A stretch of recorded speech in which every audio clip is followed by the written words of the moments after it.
Hello everyone! Welcome again dito sa ating channel. Gagawin natin ay reading for all zodiac signs. Ayan. For all zodiac signs tayo. So, unahin natin dito arrangement. Fire signs, no? Aries, Leo, Sagittarius, Taurus, Virgo, Capricorn, Gemini, Libra, Aquarius, Cancer, Scorpio, and Pisces. Ang reading natin for today is yung mga paparating sa inyo. Etong mga susunod na araw, which is the next 7 days. Ayan, maraming salamat. Naku, tuwan-tuwa ako, marami pong nag-avail ng ating personal reading na video call kasi naka-promo siya 50 off.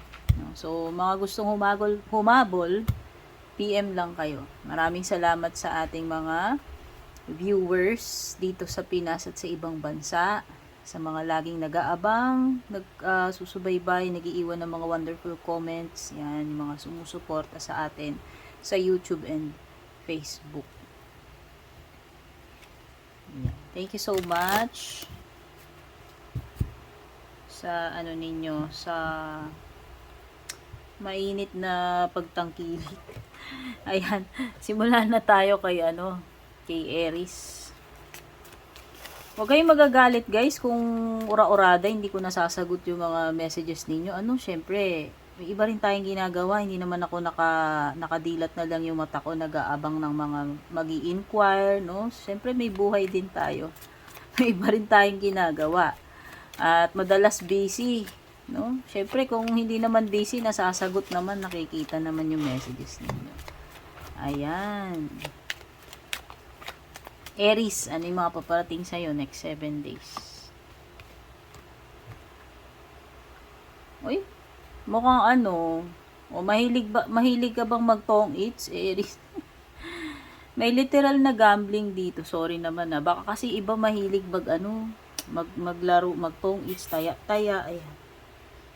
Sabong-sabong. Hindi naman lahat, dito para sa lahat. Alam ko hindi kayo mahilig sa mga, yung iba hindi mahilig sa ganyan. Pero, pwedeng may ganun. Another meaning nito, you will take a chance. No? Ibig sabihin, lalakasan mo yung loob mo.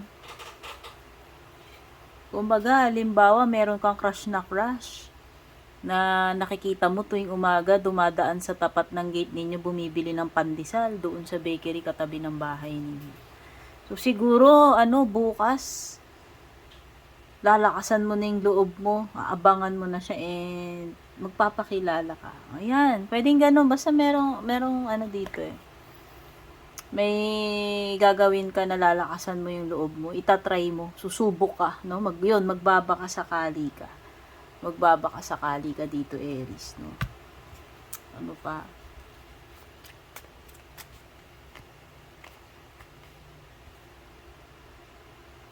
So, may endings. O, iba makikipag-break. Basta may mga magtatapos ito next 7 days sa inyo. Halimbawa, matatapos nyo na yung labada ninyo. Mga ilang araw ninyong binuno yung paglalaba kasi naipon. No? Example lang yun. Marami, pwedeng may mga mag-e-end dito. Pwedeng iba within the next days, the next 7 days, pa-end na yung contract ninyo. Or parang may mga deadlines, no? So, may mga endings, may mga gawain kang matatapos. Yan. I'm sorry, mukhang merong magsusorry sa inyo. Either ikaw yung makakatanggap ng apology or ikaw yung kailangan mag-sorry. Okay, Aries. Ayan. Move na tayo kay Leo.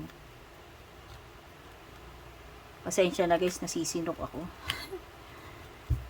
Ayan, panoorin mo yung intro video, Leo, kung bala kang mag-avail ng mga promo natin sa personal reading. Panoorin nyo na lang yung umpisa ng video natin.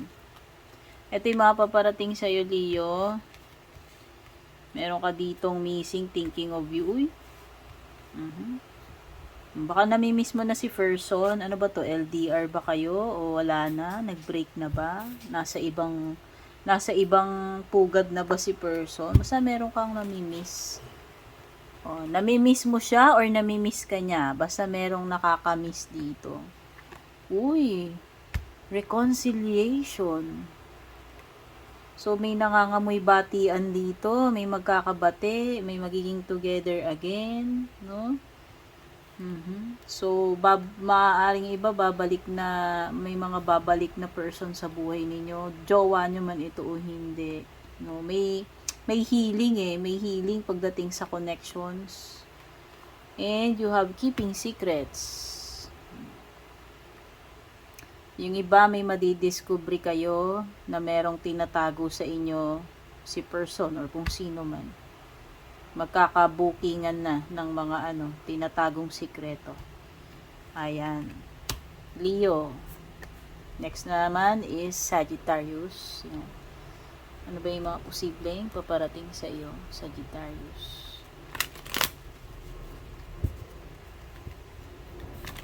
Medyo na busy lang ako sa mga personal readings guys, kaya hindi ako nakaka-upload ng content dito ng mga reading. Daming nag-avail, dami kong kailangang tapusin ng mga personal readings. Kaya thank you sa mga nag-avail.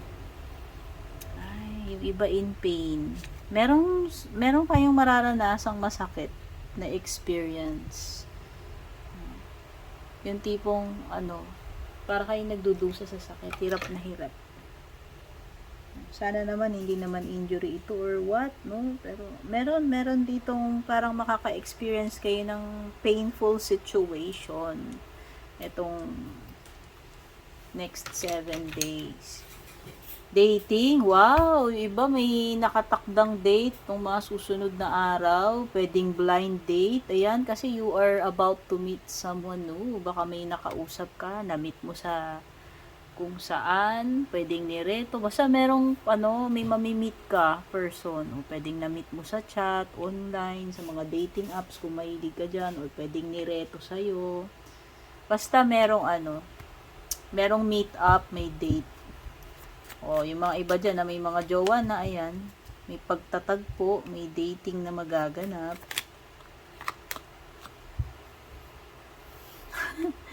Yung iba dito, na Sagittarius may ka-date, pero yung iba wala. Walay. Ayan. Yung iba wala, ni paramdam wala. Okay? So, bahala na po kayo mag-resonate dito kasi ito ay collective reading. So, hindi lahat ng energies ninyo syempre masasagap ko. Ang dami ninyong energies, no?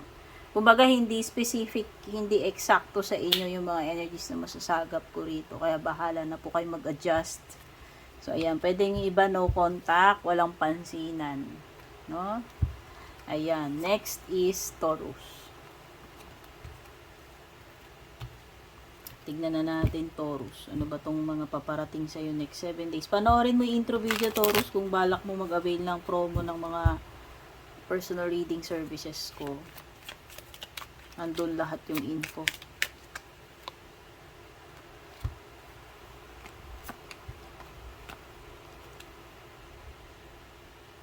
Compromise, uy. So, iba, may mga bala kayong gawin, baguhin, itong next 7 days, ayan. May mga adjustments dito, sa tingin ko, yung iba, pwedeng malagay kayo sa alanganin, yung iba, you need to compromise, kailangan yung mag-adjust, mag-take ng kompromiso, ayan. So, may mga kompromiso dito, iba, may mga commitments kayo, na kailangan yung ma-fulfill. Kumbaga, iba, pwedeng may deadlines, pwedeng yung iba, hassle, pero kailangan ninyong gawin. Pwedeng iba, mapapasubo about something, i-commit ninyo yung sarili nyo, and then pwedeng ma-overwhelm kayo doon sa kinumit ninyo. Ayan. Pero pipilitin ninyong magawa ito. Kailangan mag-take ng risk Ayan. Pwedeng iba, kailangan mag-take ng risk. Oy, may happiness. May mga moments na magiging masaya ka. Pwedeng masaya ka sa na-accomplish mo, or pwedeng masaya ka with your family, your jowa, no? May mga moments of happiness and bliss. Ayan. So, pwedeng maraming blessings, kaya masaya ka. No, yung simpleng pagiging healthy, kompleto kayong lahat ng mga family, mahal mo sa buhay, na-enjoy ninyo yung bonding, yung oras ninyo, getting together, yan. Basta merong magpapasaya sa'yo. No, itong next 7 days. Social media, keeping tabs. Pwedeng iba, gagawin nyo lang dito. Kumbaga, parang relax-relax. Paupo-upo, pa-cellphone lang. Social media lang. Ayan. Pa-TikTok lang. Ayan. Or pwedeng meron kayong makukuhang balita or may chika kayong malalaman sa social media, pwedeng sa FB ninyo, may makita kayong chika doon, nakakilala ninyo, ganito, ganyan, no? Ayan. Next is Virgo. Tingnan na natin Virgo. Mga paparating sa'yo. Next 7 days.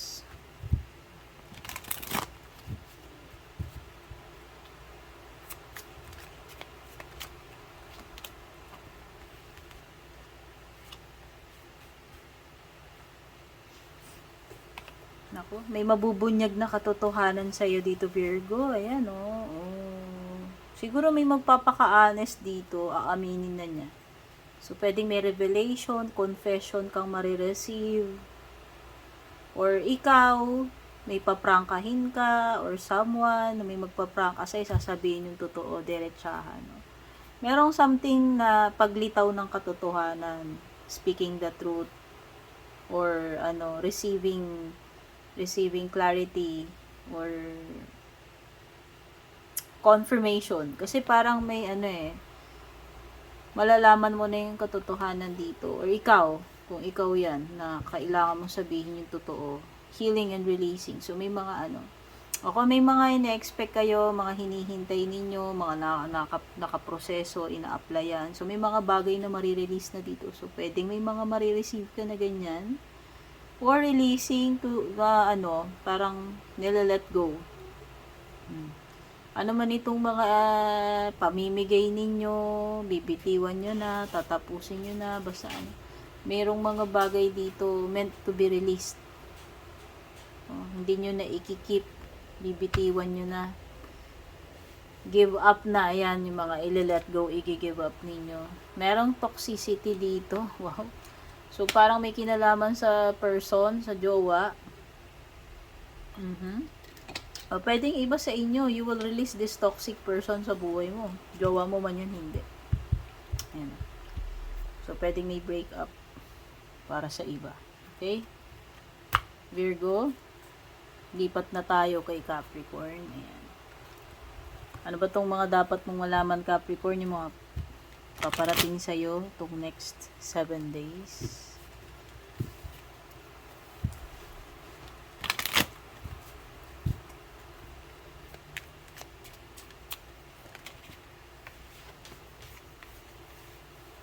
Single parent, ayan, pwede ba sa inyo dito single mama or single daddy?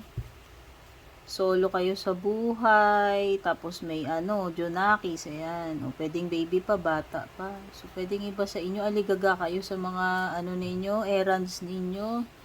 Dami ninyo sigurong responsibilities bukod sa anak nyo, lalo na kung solo parent kayo. Kasi ayan, masakit ulo ninyo kasi yung magulang kayong dalawa, pero isa ka lang ang dito.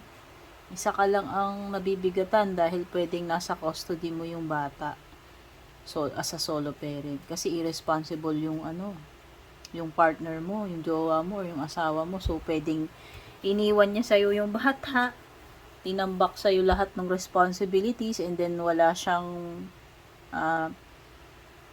wala man lang siyang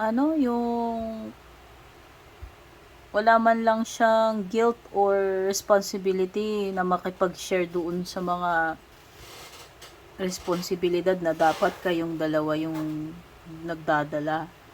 So, ayan. May player energy dito. So, pwedeng kung may person ka ngayon, karelasyon, or kung sino man itong nakaka-deal mo, pwedeng pinaglalaruan ka lang yan. Ayan, So, kailangan maging mautak ka. You have to be strategic daw. Ayan. So, may mga situation dito na kailangan mong gumawa ng mga strategies mo. Moves na kakaiba. Ayan, nakikita ko dito. Utakan ng chess So, ayan. Pwedeng ganun. Kung dinadaan ka niya, pinaglalaroan ka niya, nilalaro-laro ka niya, dapat marunong ka din Marunong ka rin makipaglaro. Okay? Mind games ito. Between the lines, well, look for what's hidden. Ayan. So, may mga hidden dito, pero kailangan ma-discern mo, Capricorn. No? Ano yung mga tinatago, dapat ma-discover mo. Ayan. Read between the lines. Hindi lahat sinasabi nitong person na to. Minsan kailangan pakiramdaman mong mabuti yung sitwasyon o yung person. No? Dapat marunong kang bumasa kahit papano. Okay, ng sitwasyon o nitong person na to. Basahin mo yung mga moves niya, no? Yan. Next is Gemini. Gemini na tayo. Ano yung mga paparating sa'yo, Gemini, next 7 days?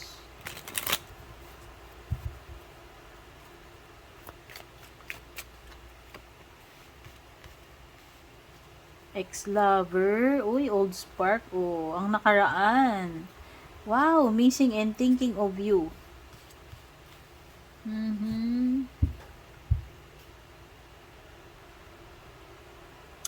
Mukhang merong something tungkol kay ex-jowa.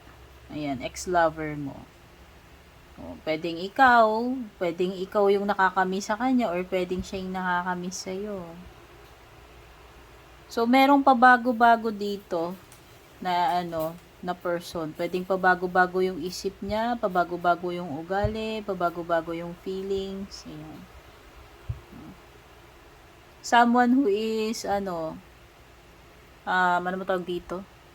Unstable kasi pabago-bago eh. Unreliable. Hindi siya, ngayon okay siya, susunod hindi. Ngayon sweet siya, bukas iba naman, biglang malamig. Basta merong person dito, ikaw man yan, or someone whom you're dealing with, romantic man ito, hindi, na pwedeng pabago-bago siya. No? Pabago-bago ng isip, pabago-bago ng feelings. No? Walang hindi, paano ka magre-rely sa ganyang person na paiba-iba yung isip, no? Parang imposible. Okay? Someone mimicking. Ibig sabihin may manggagaya. O baka naman idol ka nito, Gemini. Ginagaya niya yung mga style mo, yung mga kilos mo. No? Ayan. Next is Libra. Libra, alamin na natin ano ba itong mga paparating sa'yo next 7 days. Panoorin mo yung intro video with Libra kung interesado ka sa mga details about personal reading.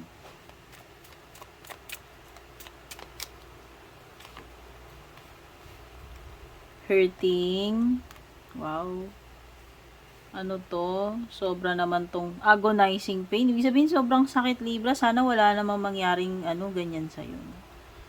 Ex-lover. Okay.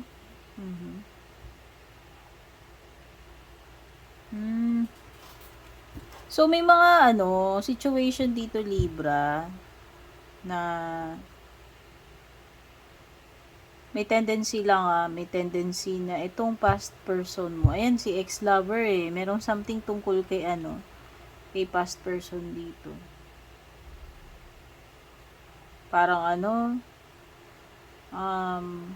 hindi ko alam kung siya yung nagdulot sa'yo na matinding pain, yung breakup ninyo, ano ba kasalanan nito, ano ba nagawa nito sa yung person na to. Pero baka mamaya bumalik na naman to sa buhay mo, o magparamdam siya itong next 7 days. No? So, mag-ingat ka na lang kung wala ka na balak masaktan uli. Kasi meron ditong masakit yung talagang situation na agonizing pain yung dadanasin mo. So, sana wala namang mga injuries or mga sakit, no, sa katawan.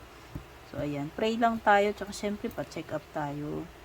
Iwas na lang sa mga mag-ingat na lang, mag-pray na lang na walang mga ganyan. Okay. Basta someone na galing sa past mo, jowa hindi, na nagdulot ng matinding sakit sa'yo, pwedeng ma-encounter mo uli siya ngayong itong mga susunod na araw.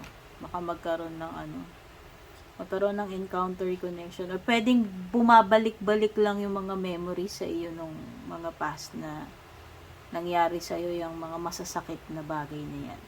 So pwedeng ganun, pwedeng maaalala mo lang, mariremind ka na naman dun sa mga sobrang sakit na naranasan mo doon sa person na yon or pangyayari na yon. Okay?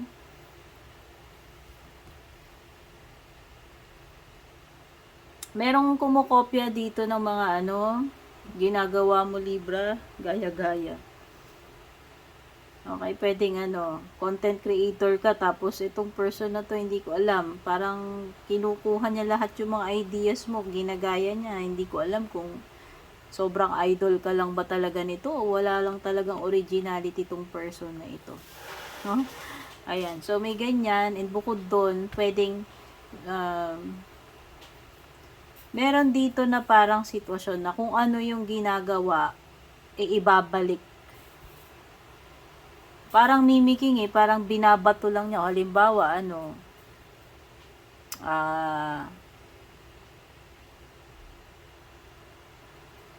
sinaktan ka niya, and then parang ibabalik lang yung ginawa.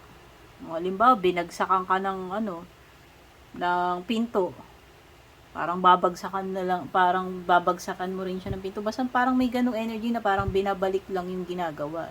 Parang na yun, parang naggagantihan energy. Ayan, naggagantihan na energy, Libra. Next is Aquarius. Ano yung mga messages para sa'yo, Aquarius? Yung mga posibleng paparating sa'yo next 7 days. Panoorin mo yung intro video, Aquarius. Kung interesado ka sa mga personal readings.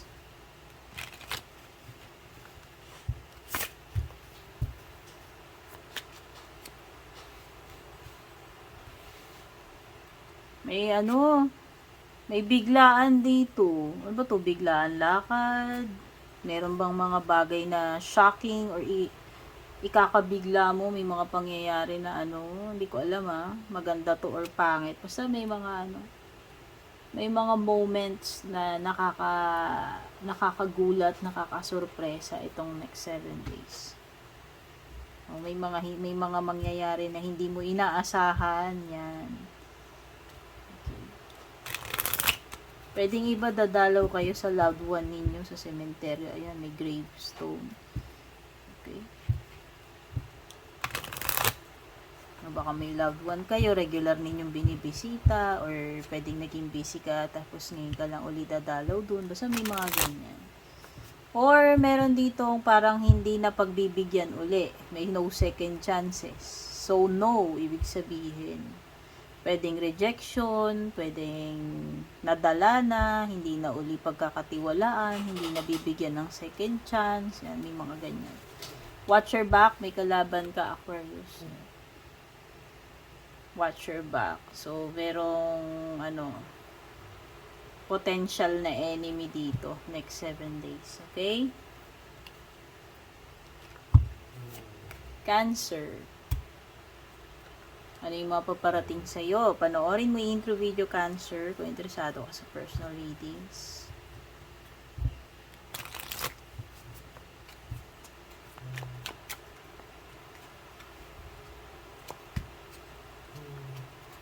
Ay, ang daming problema. Ano ba yan? Daming problema paparating sa'yo.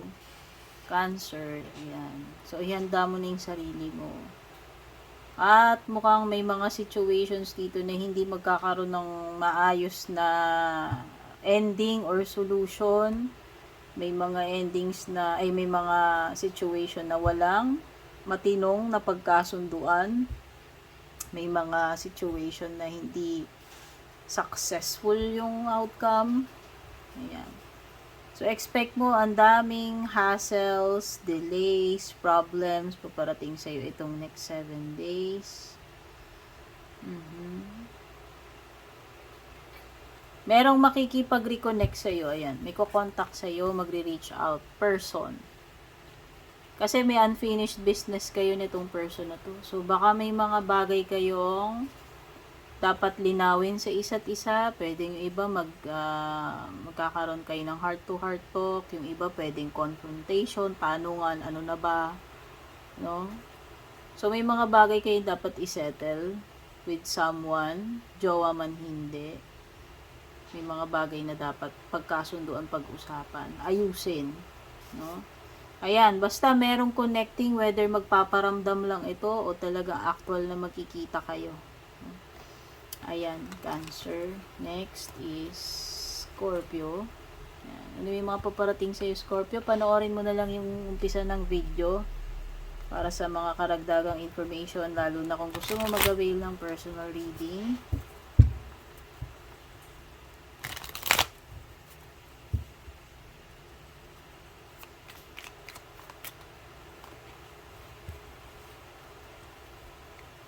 Dating. Uy, mukhang merong may lakad kayo ni person, o yung baka may imi-meet ka, may bagong person dito eh. O whether may kajowaan na kayo, wala pa, pwedeng makikipag pa lang kayo, first time na meet up, eyeball, tawag namin doon nung college ako. Or ayan, may dating, o magjowa man kayo, mag-asawa, ayan, meron kayong pagtatagpo, may encounter, may date, no? Basta may lakad kayo, makikita kayo, magtatagpo kayo. Matagal mo mang jowa yan o bago mo palang kakilala. Twin flame, wow, this is a divine connection. Someone na na very intimate ang connection nyo, malalim.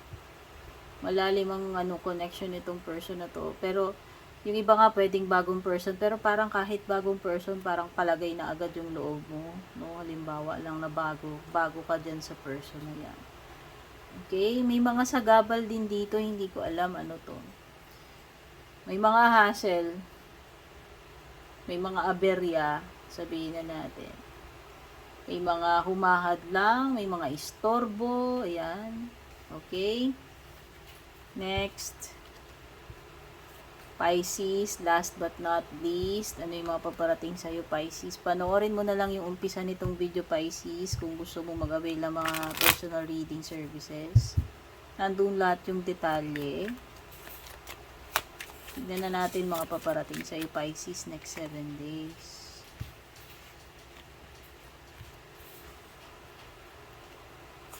Uy, may important connection dito. Mukhang may mga dito, mangi-Indian, bigla na lang bigla na lang mawawala, ghosting. Mukhang mag-ghost kayo. Hindi kayo sisiputin o bigla na lang eskapoto, bigla na lang walang paramdam, deadma, bigla na lang naging invisible person.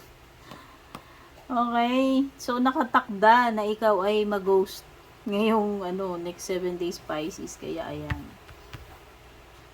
unahan mo na yan. Fated meeting, ay oo, meron ditong mangi-Indian, so dapat makikita kayo nitong person na to, dapat may gagawin kayo, may kasunduan kayo, kung ano man yung kasunduan na yan, magtatanan man kayo, manunod kay sini o mamamalengke, basta bahala na kayo kung ano mang pangako or usapan, pero yun na nga, mukhang may hindi tutupad dito. May drawing, dear. Pinaglihi kay invisible man. Ayan. Basta, may dito, baka madidismaya ka. O hindi mo akalain na magagawa niya yan, bigla na lang ganun. Intuition, inner knowing, ayan, pwedeng iba, bukas yung third eye. Or pwedeng, kahit di ka psychic, kahit wala kang third eye, malakas lang talaga yung feeling mo. Basta meron kang strong feeling about something na parang alam mo na, or pwedeng ina-anticipate mo na baka ito yung mangyayari, or lakas ng kutob mo, bakit ganun. Parang nafe-feel mo lang kahit na before pa mangyari, parang lang, basta merong weird or strong feeling about something na paparating, no? So, ayan. Thank you so much, everyone. All signs for being here. Don't forget to like, share, follow, subscribe. Take care, and God bless to all.